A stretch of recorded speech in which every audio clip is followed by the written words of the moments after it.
Ibu Sri Murni SPD, yang saya hormati narasumber desiminasi Ibu Vela Nurhimah SPD, dan Bapak Ibu Guru SD Negeri Karangawe 2 yang berbahagia.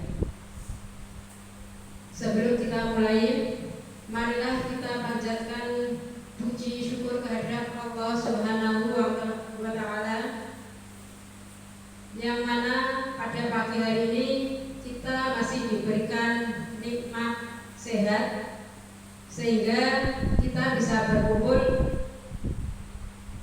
dalam kegiatan diseminasi penyerahan pemahaman budaya positif SD Negeri Karangawe 2 Pendidikan Guru Penggerak Angkatan 11.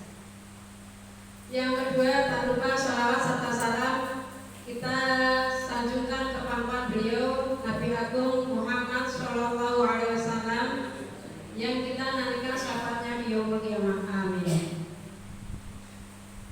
Bapak Ibu yang saya hormati, sebelum kegiatan diseminasi dimulai, perlu saya bacakan susunan acara kegiatan pada hari ini.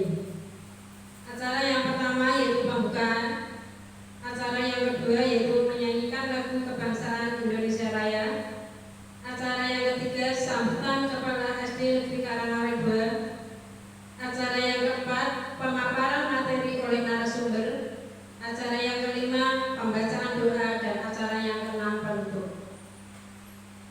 Marilah kita buka kegiatan pada pagi hari ini dengan bacaan suratul Fatihah. Semoga kegiatan hari ini bisa berjalan dengan lancar. Amin. Al-Hadiniya Al-Fatihah. Bismillahirrahmanirrahim. Alhamdulillahirabbil alamin. Arrahmanirrahim. Maliki yaumiddin. Iyyaka na'budu wa iyyaka nasta'in. Ihdinas siratal mustaqim. Siratal ladzina an'amta 'alaihim ghairil maghdubi 'alaihim waladdallin. Amin. Acara selanjutnya menyanyikan lagu kebangsaan Indonesia Raya. Mohon untuk Bapak Ibu guru berdiri.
Hadirin mohon duduk kembali.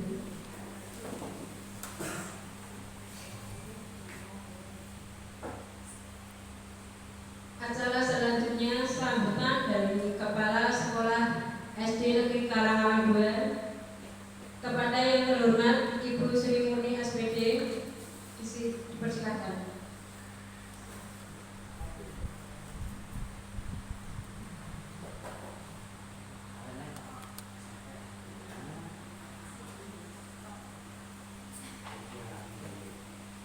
Assalamualaikum warahmatullahi wabarakatuh. Waalaikumsalam warahmatullahi wabarakatuh. Bismillah, alhamdulillah, wassalatu wassalamu ala rasulillah wa ala alihi wa sahbihi wa la hawla wa la quwwata illa billah. Amma ba'd. Yang terhormat para saudara diseminasi penyebaran pemahaman positif, budaya positif di SD Negeri Karangan 2, Ibu Ella, Bapak Ibu SD Negeri Karangan 2 yang saya hormati. Alhamdulillah, pada kegiatan ini kita masih diberikan nikmat sehat, nikmat sempat, sehingga kita masih bisa melaksanakan kegiatan pada hari ini dengan sehat walafiat dan suatu halangan apapun. Selawat serta salam selalu kita sajikan kepada Nabi Muhammad SAW yang selalu kita tunggu, kita nanti syafaat dan pertolongannya mulai dari detik dunia sampai nanti di yaumul qiyamah. Amin. Allahumma amin. Bapak Ibu yang saya hormati, alhamdulillah kita mendapat kesempatan kegiatan yang baik ini untuk menambah ilmu, untuk menambah pengetahuan kita, dan juga untuk menambah semangat kita dalam melaksanakan kegiatan. Dilihat dari judul penyebaran pemahaman budaya positif, ini saja sudah banyak sekali makna yang bisa kita ambil, yang bisa kita gali dalam rangka kita melaksanakan tugas sesuai dengan apa yang telah kita pilih. Kita sebagai seorang guru, kita harus bisa membudayakan, memanfaatkan, melaksanakan dengan budaya positif yang paling tidak kita tahu apa tugas pokok kita, apa yang perlu kita lakukan dan kita laksanakan. Dari berbagai nanti tujuan budaya positif apa yang masih belum saya lakukan, kita akan bisa ambil manfaat dan hikmahnya dari kegiatan ini, dan tentunya menambah ilmu bagi kita sendiri. Marilah bersama kita ikuti apa yang akan dipaparkan oleh narasumber, kita amati, kita cermati. Kalau kita belum paham, silahkan untuk menanyakan, sehingga pada kesempatan ini kita benar-benar mendapatkan ilmu yang bermanfaat bagi kita untuk melaksanakan kegiatan kita, tentunya juga untuk anak didik kita. Terima kasih atas kesempatannya. Semoga ini nanti bermanfaat bagi kita. Saya akhiri, akhirul kalam. Assalamualaikum warahmatullahi wabarakatuh.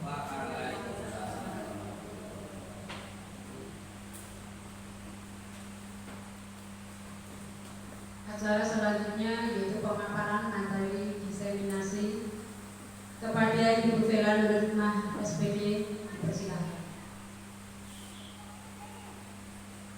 Warahmatullahi wabarakatuh. Waalaikumsalam warahmatullahi wabarakatuh. Yang terhormat Kepala SD Negeri Karangawe 2, Bu Sri Murni SPD, dan Bapak Ibu Guru SD Negeri Karangawe 2 yang berbahagia. Alhamdulillah, terima kasih kesempatannya pada hari ini. Hari ini kita akan berdiskusi tentang penyebaran pemahaman budaya positif di SD Negeri Karangawe 2 dalam rangka kegiatan pendidikan guru penggerak angkatan 9 Kabupaten Demak tahun 2024. Pada kesempatan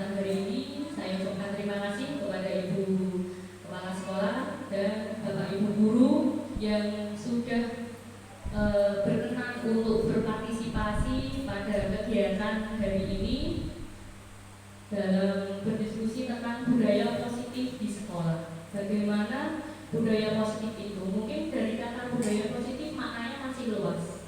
Nanti ada bagian-bagian apa saja budaya positif yang bisa kita terapkan di sekolah, bisa kita refleksikan dalam kegiatan pembelajaran, dalam kegiatan untuk menyelesaikan problem-problem bersama murid kita di sekolah.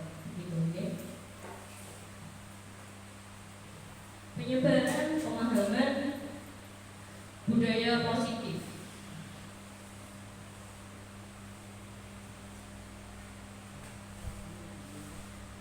Perubahan paradigma belajar. Dalam kurikulum Merdeka, biasa kita sebagai guru selalu membahas tentang profil pelajar Pancasila. Itu adalah paradigma belajar sekarang, yaitu dalam kurikulum Merdeka bahwa pembelajaran dengan paradigma baru merupakan pembelajaran yang dirancang berdasarkan pembelajaran berdiferensiasi. Nah, sehingga murid belajar sesuai dengan kebutuhannya dengan tahap perkembangan yang berbeda-beda tentunya. Namun tujuannya satu, yaitu untuk mewujudkan nilai-nilai dalam profil pelajar Pancasila. Ada 6 ya Bapak Ibu, 6 profil pelajar Pancasila yang biasa sudah kita mengajak murid dari setiap pagi untuk menyanyikan lagu itu. Jadi anak-anak bisa memahaminya, tidak hanya menyanyikan, oh isinya apa. Yang pertama yaitu beriman, bertakwa kepada Tuhan Yang Maha Esa, dan berakhlak mulia. Bahwa kita harus memberikan pemahaman, memberikan contoh juga kepada murid tentang akhlak mulia itu yang bagaimana. Yang kedua, berkebinekaan global. Bahwa di Indonesia, di negara kita adalah negara yang mempunyai beragam budaya, bergotong royong, kreatif, bernalar kritis, dan mandiri. Itu nilai-nilai profil pelajar Pancasila selalu kita bawa dalam pembelajaran di kelas maupun di luar kelas, dalam menyelesaikan problem atau permasalahan antar murid, mungkin atau salah satu murid atau beberapa murid. Nah, ya ini pembahasan kita ada 6 dari ini tentang konsep utama budaya positif.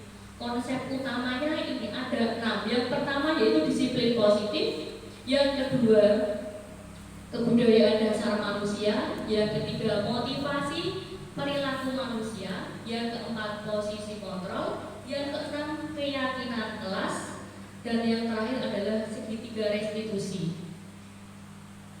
Dari keenam ini, mungkin Bapak Ibu sudah ada yang memahami, oh disiplin positif itu yang bagaimana. Kita sudah biasa mendengar kebutuhan dasar, ya kebutuhan gurunya, ya muridnya.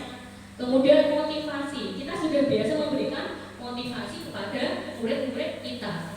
Posisi kontrol, nah memberikan pengawasan, memberikan bimbingan kepada murid kita. Keyakinan kelas pasti, kita sebagai guru pasti punya keyakinan kelas bersama murid-murid kita di kelas. Yang keenam segitiga restitusi, mungkin ini menjadi hal baru bagi kita. Dalam segitiga restitusi, sebenarnya kalau kita mungkin flashback dari kegiatan yang lalu, oh ini ternyata. Nah, sebenarnya kita sudah melakukan, hanya saja mungkin sebutan namanya yang ini menjadi hal baru. Yang pertama tentang disiplin positif. Arti dari kata disiplin yaitu dari bahasa Latin disiplina, yang artinya adalah belajar. Ki Hajar Dewantara menyatakan bahwa untuk mencapai kemerdekaan atau dalam konteks pendidikan kita saat ini, untuk menciptakan murid yang merdeka itu syarat utamanya adalah harus mempunyai jiwa disiplin yang kuat. Apapun kegiatannya, disiplin itu hal yang sangat penting. Ya. Ini lanjutannya ya. Disiplin dimaksud adalah disiplin diri, mulai dari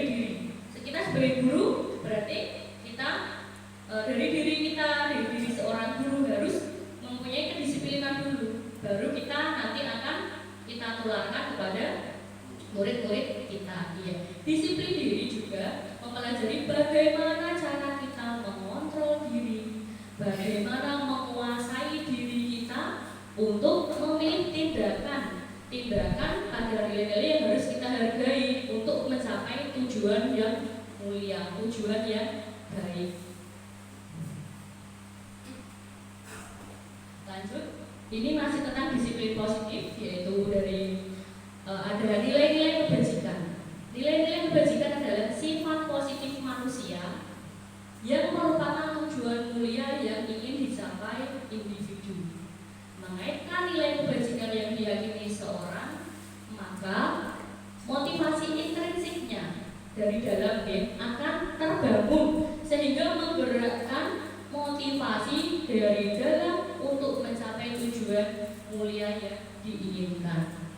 Nah, poin ketiga, tidak lupa pasti untuk mewujudkan nilai-nilai kebajikan itu nanti untuk mewujudkan tercapainya nilai profil pelajar Pancasila. Contohnya bertanggung jawab, disiplin, bertanggung jawab, gotong royong, nilai-nilai yang positif. Nilai-nilai kebajikan itu nilai-nilai yang positif. Apalagi Bapak Ibu ada bertanggung jawab, kemudian bergotong royong, bekerja sama, tekun, boleh ya tekun, kemudian kalau kolaborasi bekerja sama, disiplin, saling menghargai teman, saling menghormati kepada gurunya, begitu ya. Nah, yang kedua, nah ini tentang kebutuhan dasar manusia. Kebutuhan dasar manusia. Kebutuhan dasar manusia yaitu sesuatu yang kita lakukan untuk mendapatkan apa yang kita inginkan. Seluruh tindakan yang kita lakukan memiliki tujuan tertentu supaya usaha terbaik kita yang kita lakukan adalah dalam rangka untuk memenuhi kebutuhan dasar kita. Guru memenuhi kebutuhan dasarnya dulu, kemudian kita memenuhi kebutuhan murid-murid kita dalam proses pembelajaran. Ada lima kebutuhan dasar, yaitu bertahan hidup, kasih sayang dan rasa diterima, kebebasan, kesenangan dan penguasaan. Ada 5 dalam kebutuhan dasar manusia. Kita lanjutkan. Motivasi perilaku manusia. Motivasi kita biasa memberikan motivasi kepada murid-murid kita dalam belajar, mungkin untuk mengikuti kegiatan perlombaan, begitu ya. Kita harus memotivasi agar mereka semangat. Nah, dalam motivasi perilaku manusia ini manfaatnya adalah untuk menghindari ketidaknyamanan atau hukuman. Misal di kelas kita memberikan motivasi kepada murid untuk agar murid itu nyaman. Oh iya, kita harus semangat belajar. Dan hukuman. Ketika ada anak yang bermasalah atau mungkin bermasalah dengan temannya atau bahkan dirinya sendiri itu bermasalah, mungkin jahil kepada temannya atau bagaimana, nah, kita harus memberikan motivasi yang positif kepada murid tersebut. Yang kedua, untuk mendapatkan penghargaan. Bisa jadi agar siswanya mengikuti seleksi lomba. Kita memberikan motivasi. Agar apa? Agar nanti ada penghargaan dalam lomba. Agar mendapatkan juara.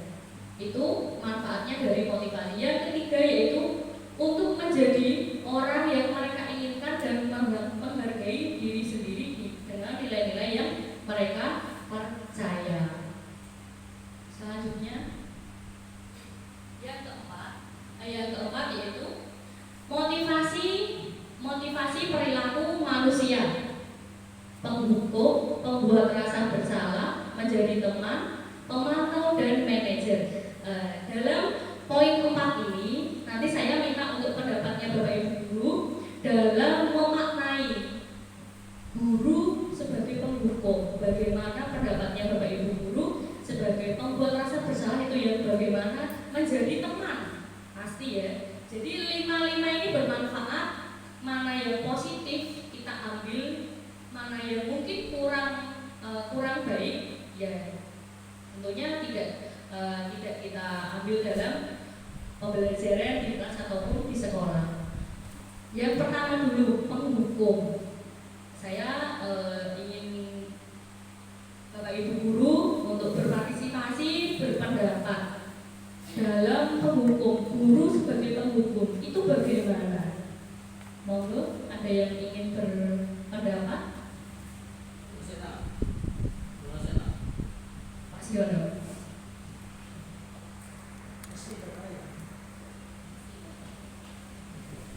Ya, terima kasih atas waktu yang diberikan. Sebelumnya, Assalamualaikum warahmatullahi wabarakatuh.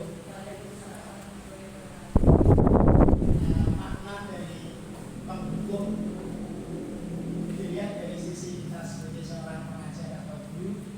Saya kira penghukum itu adalah dari kata pengawalan, itu berarti dia adalah aktor atau pelaku. Aktor atau pelaku. Aktor dari pelaku yang memberikan sebuah hukuman. Kalau saya kira dari penghukum ini tidak boleh diberikan label bahwa guru itu sebagai aktor pemberi hukuman, itu sebenarnya pelaku masalah. Penghukum dalam konteks kita sebagai pengajar, saya kira yang lebih pas itu ketika anak-anak kita melakukan sebuah kesalahan atau hal-hal yang di luar dari sebuah hal yang dilanggar itu, kita wajib secara tersirat itu kita mengingatkan pada anak bahwa yang dia lakukan itu tidak benar. Terserah nanti setiap guru bisa mempunyai teknis bagaimana, silakan. Tetapi intinya kita sebagai pengajar itu ketika anak-anak melakukan kesalahan, kita memberitahu bahwa apa yang dia lakukan adalah salah. Dari pemberian itu, pemberitahuan itu, kita berharap anak itu akhirnya menyadari kesalahan tersebut. Dari menyadarinya itu akhirnya ada perubahan tingkah laku. Dari yang tadinya tidak benar, akhirnya yang dia lakukan menjadi benar. Itu menurut saya dari kata penghukum dari sisi kita sebagai seorang pengajar. Namun maaf, banyak dari kita terkadang dari kata penghukum itu kita menjadi seorang yang memutus perkara itu menjadi hakim. Kita tidak menjadi menghakimi. Mungkin saya sendiri tidak seperti itu ketika ada anak yang agak punya punya perbedaan yang banyak, kita langsung mempunyai mesti kain disebut dari masalah terus itu dari kita ya, maaf ini saya terus terang saja ya.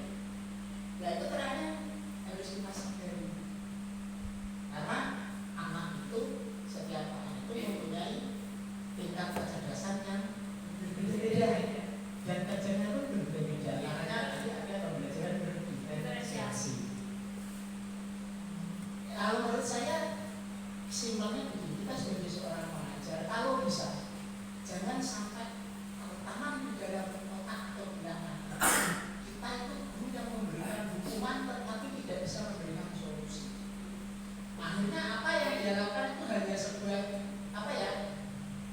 dia menuruti kata kita, tetapi di dalam konteks pikirannya ada rasa tidak nyaman, bahkan ada yang mungkin ada rasa kata. Itu yang harus kita lakukan. Makanya pandai-pandai kita ketika ada anak yang seperti itu, kita memberikan perlakuan hukuman itu yang seperti itu. Kalau menurut saya kita berikan hukuman, tetapi yang sifatnya kita mau memberitahu bahwa apa yang dilakukan anak saya tidak benar. Akhirnya rasa itu dirasakan dia sendiri bahwa itu salah, dan akhirnya dia bisa berubah tingkah lakunya jadi lebih baik. Walaupun itu tidak semudah yang kita akan tapi kita harus tetap berusaha, kita harus tetap optimis bahwa semua permasalahan yang ada di sini tetap bisa kita atasi dengan konteks kita adalah pembelajaran budaya positif. Satu lagi kemungkinan kalau budaya positif itu menurut saya harus kita sesuaikan karena budaya positif itu belum tentu di sini positif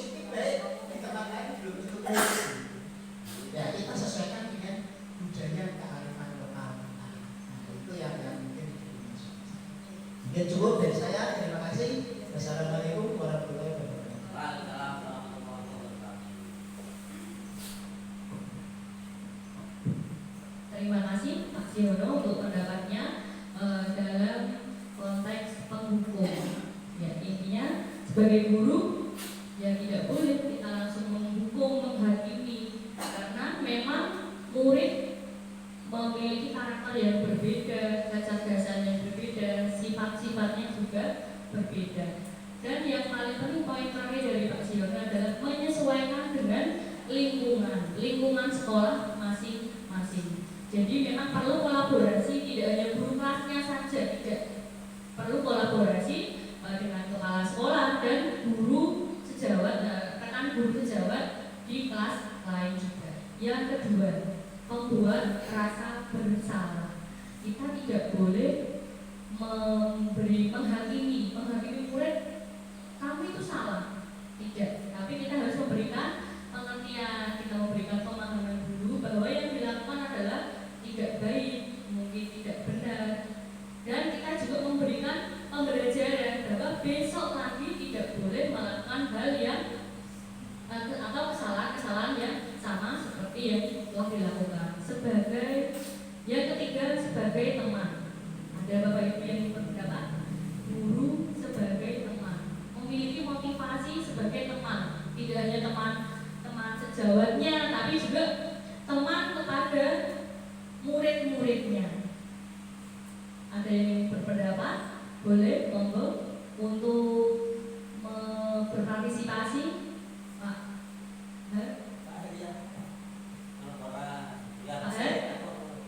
Boleh, Pak? Oke, monggo.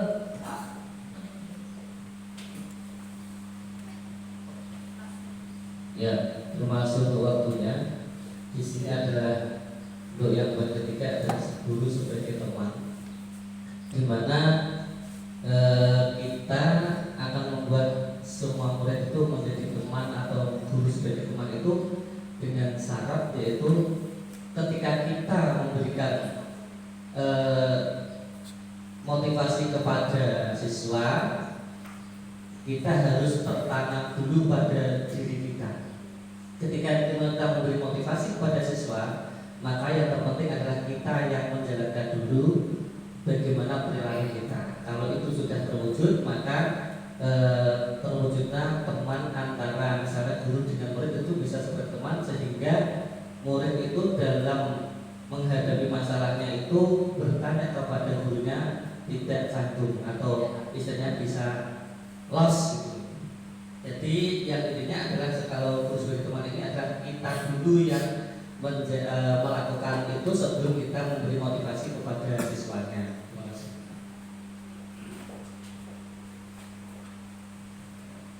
Terima kasih Pak Munir atas partisipasinya dalam motivasi guru itu menjadi teman. Jadi agar murid juga merasa nyaman, merasa senang di kelas maupun di dalam lingkungan sekolah. Yang keempat, kita lanjutkan ya. Yang keempat, sebagai pemantau. Monggo. Ini mungkin ibu-ibunya yang ingin berpendapat. Oh, Bu Eko. Sebagai pemantau, bagaimana menurut Bu Eko kita itu sebagai pemantau ya, memantau dirinya sendiri, memantau muridnya bagaimana? Monggo Ibu Eko.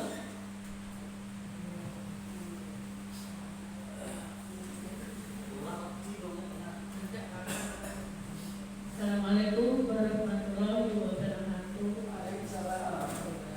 Saya ingin memberi pendapat masalah pemantau, guru sebagai pemantau.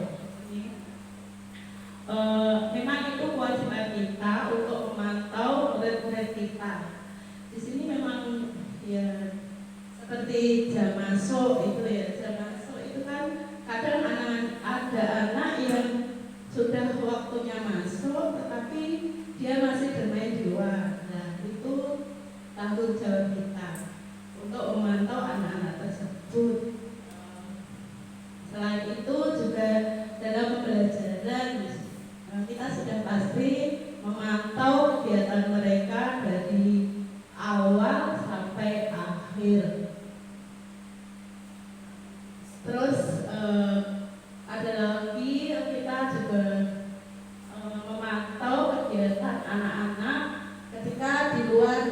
pelajaran.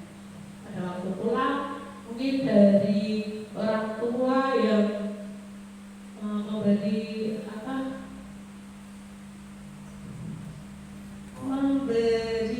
mungkin informasi masalah anak-anak tersebut di luar jam pelajaran. Nah, itu juga merupakan tugas kita sebagai seorang guru. Kiranya cukup, hanya itu yang dapat saya berikan. Assalamualaikum warahmatullahi wabarakatuh. Terima kasih Bu Eko. Aplaus untuk Bu Eko. Biar gak ngantuk ya Bu ya. Ya, pemantau. Saya setuju dengan pendapatnya Bu Eko bahwa kita guru harus memantau, mengawasi proses kegiatan belajar mengajar di sekolah agar apa? Agar tidak terjadi hal-hal yang tidak diinginkan. Walaupun kita sebagai guru sering kecolongan, mungkin ada anak yang bertengkar atau mungkin anak yang berkelahi dan lain sebagainya. Yang penting kita sadar dulu, kita mengawasi dulu, kita memantau anak-anak kita dulu, begitu. Okay? Yang kelima yaitu manajer. Bagaimana guru itu memiliki motivasi sebagai manajer untuk dirinya dan untuk muridnya. Ada yang ingin berpendapat lagi? Monggo, Pak Har. Oke, biar tidak ngantuk ya Pak ya. Oke, siap. Monggo Pak Har. Assalamualaikum warahmatullahi wabarakatuh. Ya, terima kasih atas waktunya. Untuk yang keempat, motivasi berlaku manusia. Yang terakhir, manajer ya. Guru itu harus bisa dalam pembelajaran bisa memantau anak. Yang kedua juga waktu yang efisien. Bagaimana guru dalam belajar anak harus diberi waktu untuk bertanya, ya, untuk berdiskusi. Yang ketiga yaitu untuk organisasi kelas, itu sangat penting. Guru ya dalam kelasnya tidak hanya belajar, tidak hanya mengajar, dan juga harus membuat organisasi di mana murid nanti ya bisa bekerja sama, khususnya untuk organisasi kelas. Ya, ada yang ketua, wakil, bendahara, sekretaris, dan juga sebagainya. Itu adalah guru sebagai manajer dan juga sebagai pengelola kelas. Ya, terima kasih. Wassalamualaikum warahmatullahi wabarakatuh. Baik, terima kasih Pak Haryanto atas partisipasinya dalam berpendapat tentang manajer. Betul bahwa seorang guru harus memiliki jiwa untuk mengelola di kelasnya, mengelola dirinya sendiri dulu. Kita mulai dari diri kita sendiri, kemudian kita memberikan pemahaman yang positif kepada murid-muridnya, mengelola kelas dalam segala hal, mungkin memberikan sebuah keyakinan kelas, kemudian menyelesaikan permasalahan dari murid ke murid, atau mungkin dari gurunya. Mohon maaf, kadang kita mungkin sebagai guru kadang ada rasa jengkel kepada murid. Nah, kita harus bisa memberikan rasa nyaman dulu kepada kita sendiri. Lanjut, ini poin yang keempat, motivasi. Sekarang yang kelima. Nah, keyakinan kelas. Okay. Mengapa tidak peraturan kelas? Mengapa? Pembentukan keyakinan sekolah atau di kelas, keyakinan kelas bersifat lebih abstrak daripada peraturan yang lebih rinci dan konkret. Peraturan itu seperti apa? Hal yang mungkin pakem sakal begitu gitu. Kalau kata keyakinan mungkin lebih fleksibel. Pernyataan keyakinan kelas senantiasa dibuat dalam bentuk yang positif. Tentunya peraturan juga pasti hal yang positif. Keyakinan kelas hendaknya tidak terlalu banyak sehingga mudah diingat dan dipahami oleh siswa, oleh semua warga kelasnya. Keyakinan kelas sebaiknya sesuatu yang dapat diterapkan di lingkungan kelasnya, di sekolahnya, begitu. Semua warga kelas sebaiknya ikut berkontribusi. Nah, dalam membuat keyakinan kelas, guru harus mengajak muridnya untuk berkolaborasi, menentukan keyakinan kelas, memberikan pendapat dulu kepada muridnya. Tapi dalam berpendapat, lebih baiknya, alangkah baiknya adalah guru memberikan seperti memancing, memberikan pemahaman tentang budaya positif itu yang bagaimana, kedisiplinan, cara bertanggung jawab itu yang bagaimana. Nah, dilanjutkan baru guru itu mengajak siswanya untuk berpendapat apa saja mungkin keyakinan kelas yang mereka inginkan, begitu. Yang terakhir, bersedia meninjau kembali keyakinan kelas dari waktu ke waktu. Jadi keyakinan kelas itu fleksibel. Mungkin di satu semester ini sudah membuat keyakinan kelas, di semester berikutnya kita bisa merefleksi apa hal-hal yang telah terjadi dalam satu semester, begitu. Nah, di sekolah kita tidak ada namanya peraturan, tidak. Yang lebih mungkin kalimatnya atau katanya mungkin lebih lebih enak gitu didengar, keyakinan kelas. Ini yang keenam tentang segitiga restitusi. Ya, segitiga restitusi adalah sebuah strategi yang dapat dilakukan sebagai proses menciptakan kondisi menuntun murid untuk memperbaiki kesalahannya. Ada namanya segitiga, berarti ada 3. Ya, sudah ada di gambar sebelahnya. Segitiga restitusi. Yang pertama, tahap yang pertama adalah menstabilkan identitas. Yang kedua, validasi tindakan yang salah, dan yang ketiga, menanyakan keyakinan. Contoh, ini saya memberikan hanya beberapa, mungkin 1 atau 2 dan beberapa contoh saja. Segitiga restitusi. Intinya segitiga restitusi ini adalah sebagai pedoman kita menyelesaikan sebuah masalah. Contoh, ada murid mungkin salah paham bertengkar dengan temannya. Kita sebut si Mawar lah, kita sebut si Mawar. Mawar ini mengadu kepada gurunya. Mawar mengadu kepada gurunya, "Bu, saya dipukul si Joni. Bu, saya dipukul Joni." Gurunya menanyakan kepada Joni, "Kamu pukul si Mawar?" "Enggak, Bu." Nah, kita tidak bisa menyelesaikan masalah hanya dengan guru dan kedua anak tersebut. Tidak. Yang pertama, kita menstabilkan dulu identitas.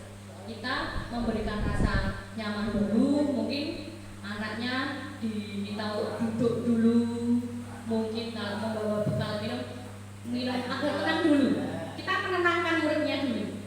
Nah, kemudian kita juga menanyakan kepada teman yang lain. Kita menanyakan, kita menggali informasi dulu kepada yang lain. Apa yang telah terjadi kepada dua anak ini? Tahap yang kedua, validasi tindakan yang salah. Nah, kita kemudian mengidentifikasi apa yang salah dalam kedua anak ini. Kita tidak bisa menghakimi, "Oh, kamu yang salah, oh ini yang salah." Tidak. Mungkin secara mohon maaf, secara kasarnya seperti itu, tapi kita tidak boleh langsung menghakimi begitu. Yang ketiga, menanyakan keyakinan. Karena kita sudah membuat keyakinan kelas, misal bertanggung jawab, saling menghargai. Nah, kita memberikan pemahaman kembali kepada salah. Ya. Sekian pemaparan dalam pemahaman budaya positif. Kurang lebihnya saya mohon maaf. Terima kasih atas partisipasinya Bapak Ibu. Sekian, Assalamualaikum warahmatullahi wabarakatuh. Acara selanjutnya yaitu pembacaan doa kepada Bapak Mulir SPDI. Persilakan.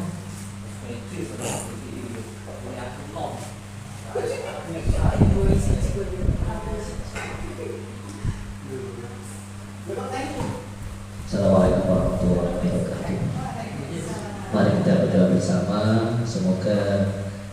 diseminasi pada sehari ini, diseminasi pada sehari ini mendapatkan ilmu yang bermanfaat. Al-Fatihah. Alhamdulillah. Bismillahirrahmanirrahim. Alhamdulillahirabbil alamin arrahmanirrahim maliki yaumiddin. Iyyaka na'budu wa iyyaka nasta'in. Shiratal mustaqim. Shiratal ladzina an'amta 'alaihim ghairil maghdubi 'alaihim waladdallin. Amin.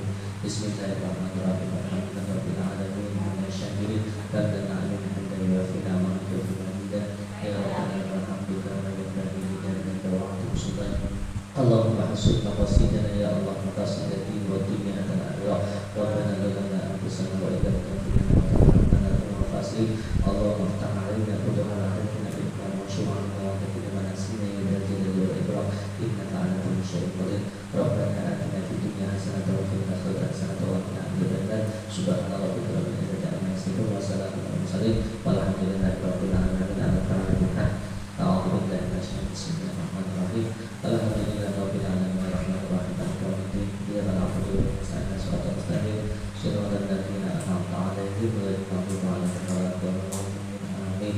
Wassalamualaikum warahmatullahi wabarakatuh.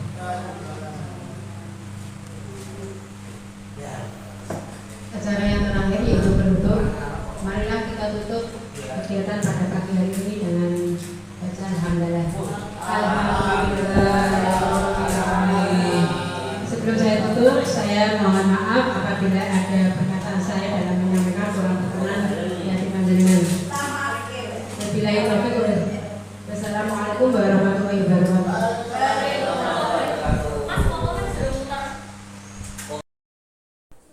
Assalamualaikum warahmatullahi wabarakatuh.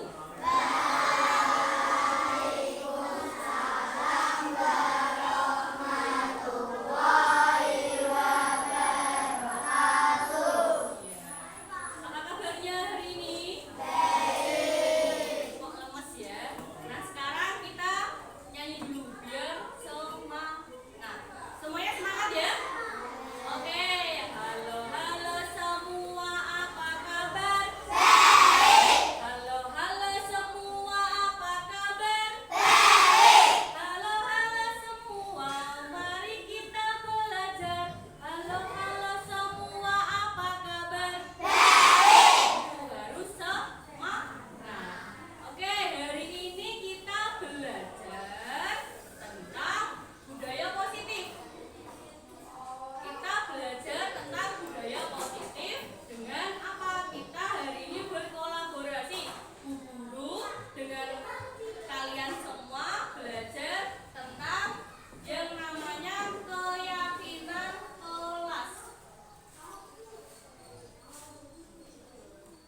8 ya yang